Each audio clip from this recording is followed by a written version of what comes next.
alloys.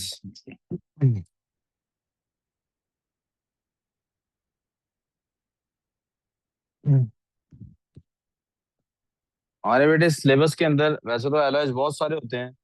हमारे syllabus के अंदर 3 एलॉयज उन्होंने शामिल किए हैं। बेटे प्लीज काम पे तवज्जो अब आ जाए। पहला एलॉय बेटे है ब्रॉन्ज। आई होप मैं ये बता चुका हूँ कि एलॉय जो है वो सॉलिड एंड सॉलिड का मिक्सचर है।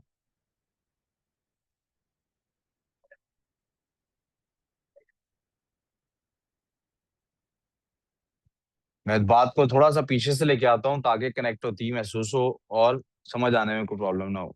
मैंने कहा था जब कोई चीजें सिर्फ फिजिकली कंबाइन करती हैं तो वो मिक्सचर्स कहलाते हैं।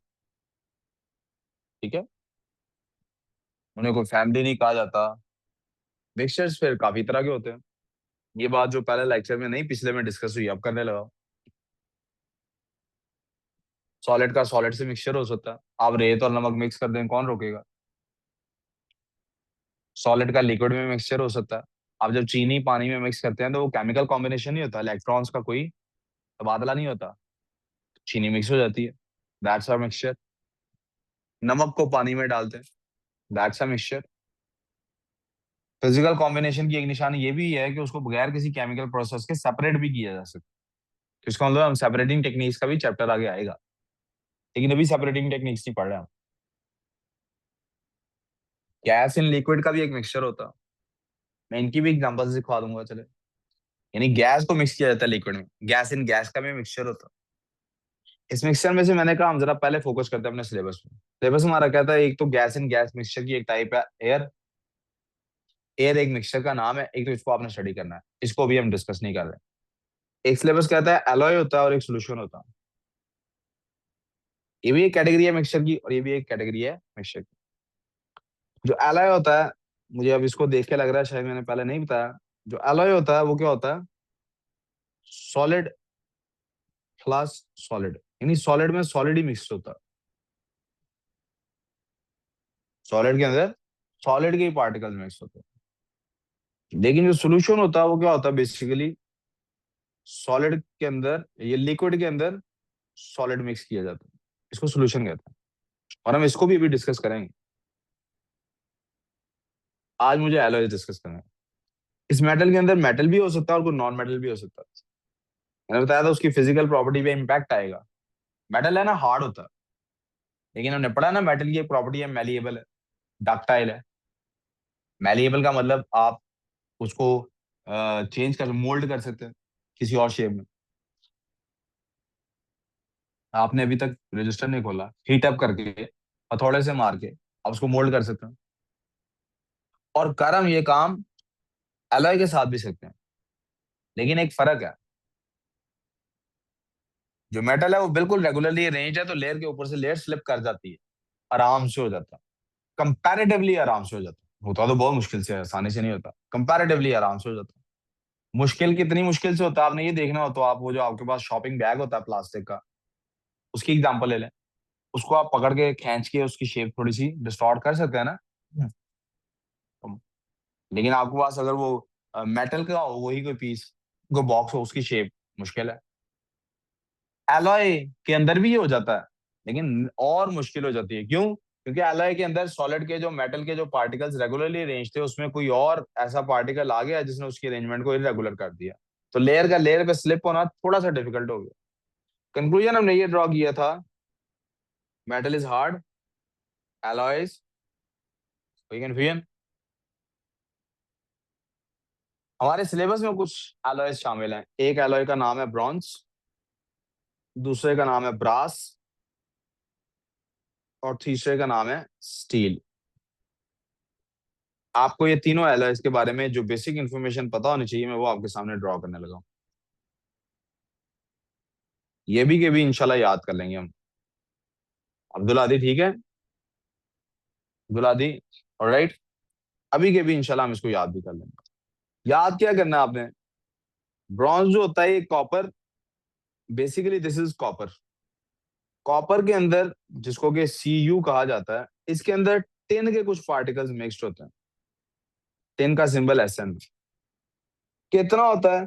जब भी आपको कोई सैंपल मिलेगा ब्रॉन्ज का, किसका सैंपल मिलेगा? ब्रॉन्ज का कभी भी सैंपल मिलेगा, तो उसमें 80 to 90% आपको क्या मिलेगी? कॉपर होगी। और ऑफ कोर्स आपको पता लग गया, 10 से 20% उसमें क्या होता है? टेन होता है। क्या होता है? सोना। एक तो वो सोना है ना जो आपका दिल करता है, एक वो सोना है जो खरीदा जाता है, पहना जाता है, राइट? गोल्ड जिसको कहते हैं। आपको पता है बाजार से प्योर गोल्ड नहीं मिलता है। क्यों नहीं मिलता है प्योर गोल्ड? क्योंकि प्योर गोल्ड, ये अजान शुरू हो गई है। आई डिडंट अंडरस्टैंड कि मगरिब इतनी जल्दी होगी। अजान के बाद बोलता हूँ, मैं 2 मिनट के लिए चुप कर रहा हूँ।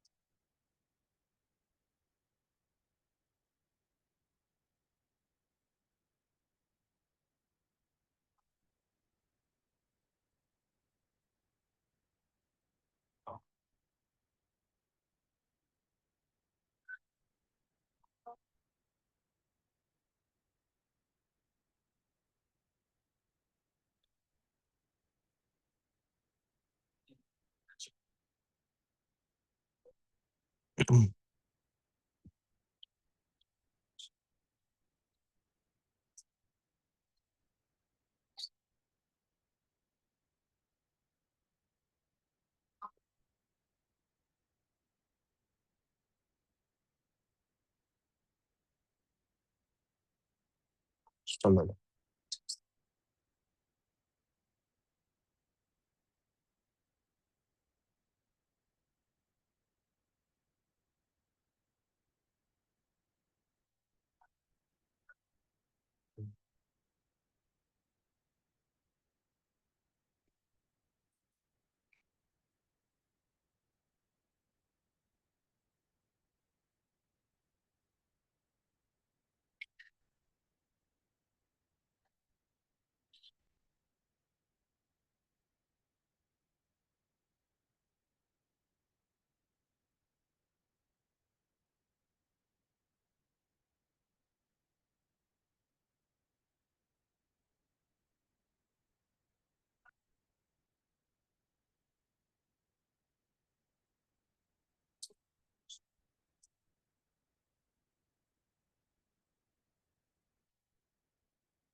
जी।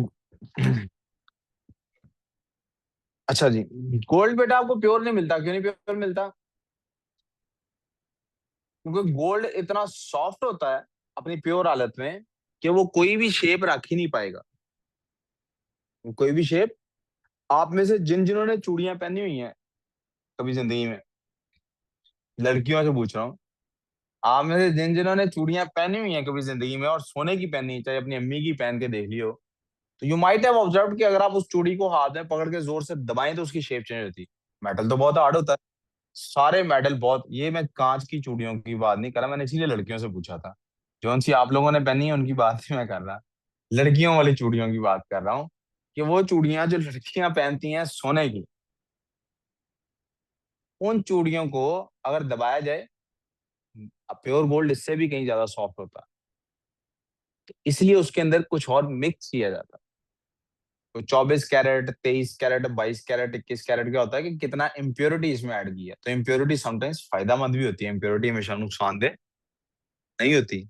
गलती इंसान को सीखने का मौका देती है। हमेशा दुरुस्त होना, ठीक होना इंसान के लिए कामयाबी की जमानत नहीं हो सकता। वो शख्स जिसका हर जवाब दुरुस्त है, कामयाब नहीं हो सकता, क्योंकि उसने कभी फेलियर देखा नहीं है। मुसीबत में वो बिल्कुल हाथ पैर उसके फूल जाएंगे और वो कभी तरक्की नहीं कर सकता। कॉपर और टिन। दूसरी हमारे पास बेटे ब्रास है। ब्रास में हमारे पास बेटे कॉपर और जिंक का एक मिक्सचर होता है। इनकी परसेंटेजेस आपको अभी के अभी याद करनी है। कॉपर इसके अंदर जरा ज्यादा होती है बेटे,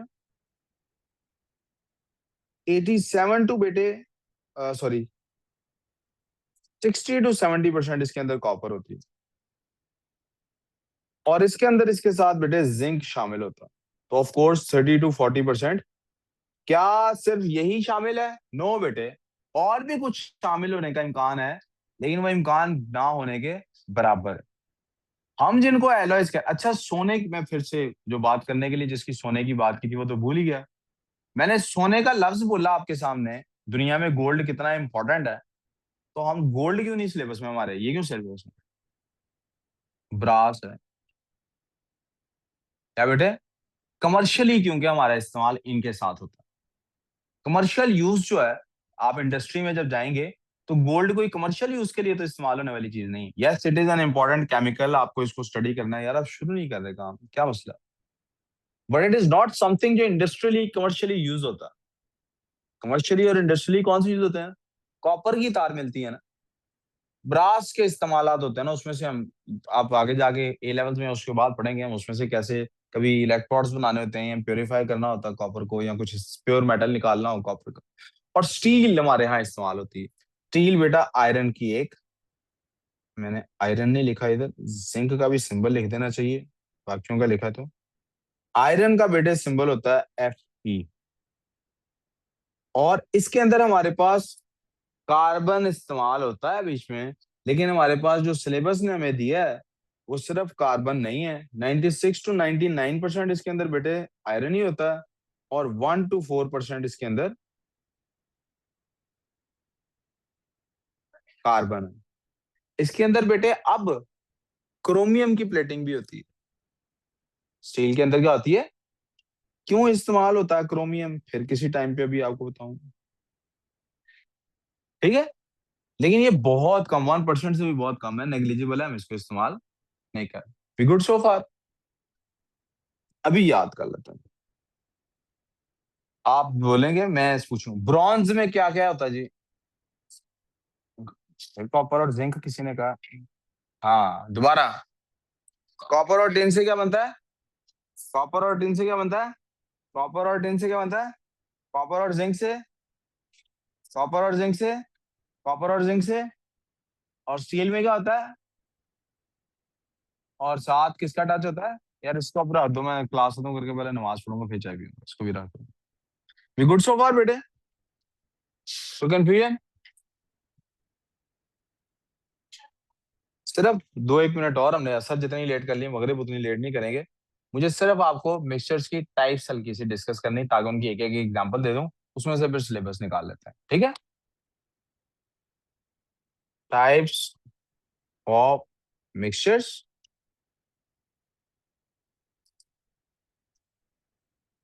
इसके अंदर मेरे पास सॉलिड प्लस सॉलिड की एग्जांपल आ गई, और उसमें मेरे सिलेबस में शामिल है क्या? एलॉयज। मैंने तीनों एलॉयज के आपको नाम लिखवा दिए और उनकी परसेंटेजेस भी आपको बता दी, और मैंने क्वालिटी का भी फर्क भी बता दिया कि इनमें क्या चेंज आता है, ठीक है। हार्डनेस में फर्क आ जाता है, ठीक है बेटे। इसके बाद बात कर लेते हैं सॉलिड प्लस लिक्विड की। ये भी बेटा मेरे सिलेबस में है, मैंने आगे यही डिस्कस करने हैं। दोज आर सॉल्यूशंस, उन्हें क्या कहते हैं बेटे?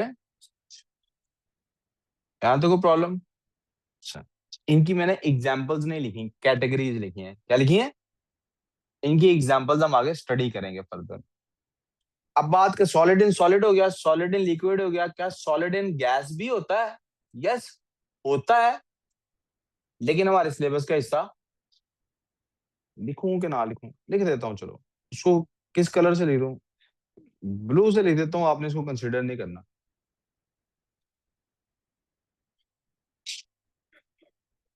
इनको भी ना पुत्र इन इन इधर लिखते हैं, ताकि आपको पता लगे सिर्फ ऐड ही नहीं होना, इनका बहुत इंपॉर्टेंस है। Solid in solid, solid in liquid, solid in gas. ये क्या है बेटे? Dust particles. हवा में आपको नजर आते हैं ना डस्ट पार्टिकल्स, वो सॉलिड है ना, किसमें फिक्स हुआ हुआ है? हवा में, गैस में, स्मोक वगैरह वगैरह। अब हमने सॉलिड के पॉइंट ऑफ व्यू से देख लिया। आइए अब जरा देखते हैं किसके पॉइंट ऑफ व्यू से, लिक्विड के पॉइंट से। लिक्विड एंड सॉलिड की बेटे हमारे पास कोई एग्जांपल मौजूद नहीं है एज मिक्सचर। वैसे तो ग्लास में जब लिक्विड डालते हैं लिक्विड एंड सॉलिड ही होता है, लेकिन वो मिक्सचर की एग्जांपल। हाँ, क्या एग्जांपल बन सकती है लिक्विड एंड सॉलिड की? अगर आपके पास घर में फोम है, गद्दा है, पानी उस पर गिर गया है, तो लिक्विड है, लेकिन ये हमारे किसी तरह से भी एज मिक्सचर हम इसको ट्रीट। लिक्विड एंड लिक्विड हमारे यहाँ सिलेबस में बहुत इंपॉर्टेंट है, और इसके अंदर बिलखुसूस हमें क्या स्टडी करना है? पेट्रोलियम। बल्कि इसकी जगह मुझे लिख देना चाहिए क्रूड ऑयल। क्या लिख देना चाहिए बेटे?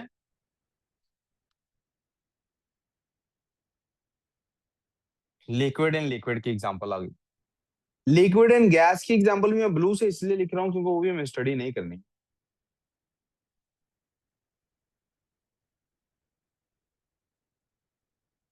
वो जो हमारे पास ह्यूमिडिटी होती है, जिसको हम ह्यूमिडिटी कहते हैं, ये भी हमारे सिलेबस का हिस्सा। तो ये जो ब्लू वाले हैं, मैं इनके सामने वैसे भी क्रॉस लगा देता हूँ कि हमारे सिलेबस का हिस्सा। लिक्विड एंड लिक्विड आ गया, लिक्विड एंड सॉलिड मैंने कहा हमारे पास नहीं। अब बात कर लेते हैं बेटे गैस की। किसकी बात कर लेते हैं? गैस इन सॉलिड भी हमारे सिलेबस में नहीं है, मैं इसलिए उसको नहीं लिख रहा। गैस इन लिक्विड भी हमारे सिलेबस में नहीं है, मैं उसका सिर्फ एक एग्जांपल है। कौन सी? फिजी ड्रिंक्स की। किसकी एग्जांपल है? उसमें हम जबरदस्ती गैस शामिल कर देते हैं अपनी ड्रिंक के अंदर। ठीक है प्यारे बेटे। तो असल में फोकस किसके पे करना है? एलॉयज हमने आज डिस्कस कर लिए, वो डिस्कस्ड एलॉयज। अब हमारी बारी आएगी सॉल्यूशंस को डिस्कस करने की, और सॉल्यूशन की हम सिर्फ प्रॉपर्टीज पढ़ेंगे, एग्जांपल्स को। हमें जिसकी डिटेल पढ़नी है मिक्सचर के अंदर, मिक्सचर का चैप्टर बुनियादी तौर पे जिसके ऊपर बेस्ड है, वो दो चीजें हैं। क्रूड ऑयल, ओ ये क्या हो गया इसको,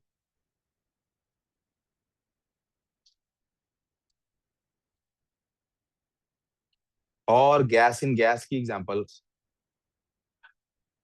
जी बेटे बस, एयर।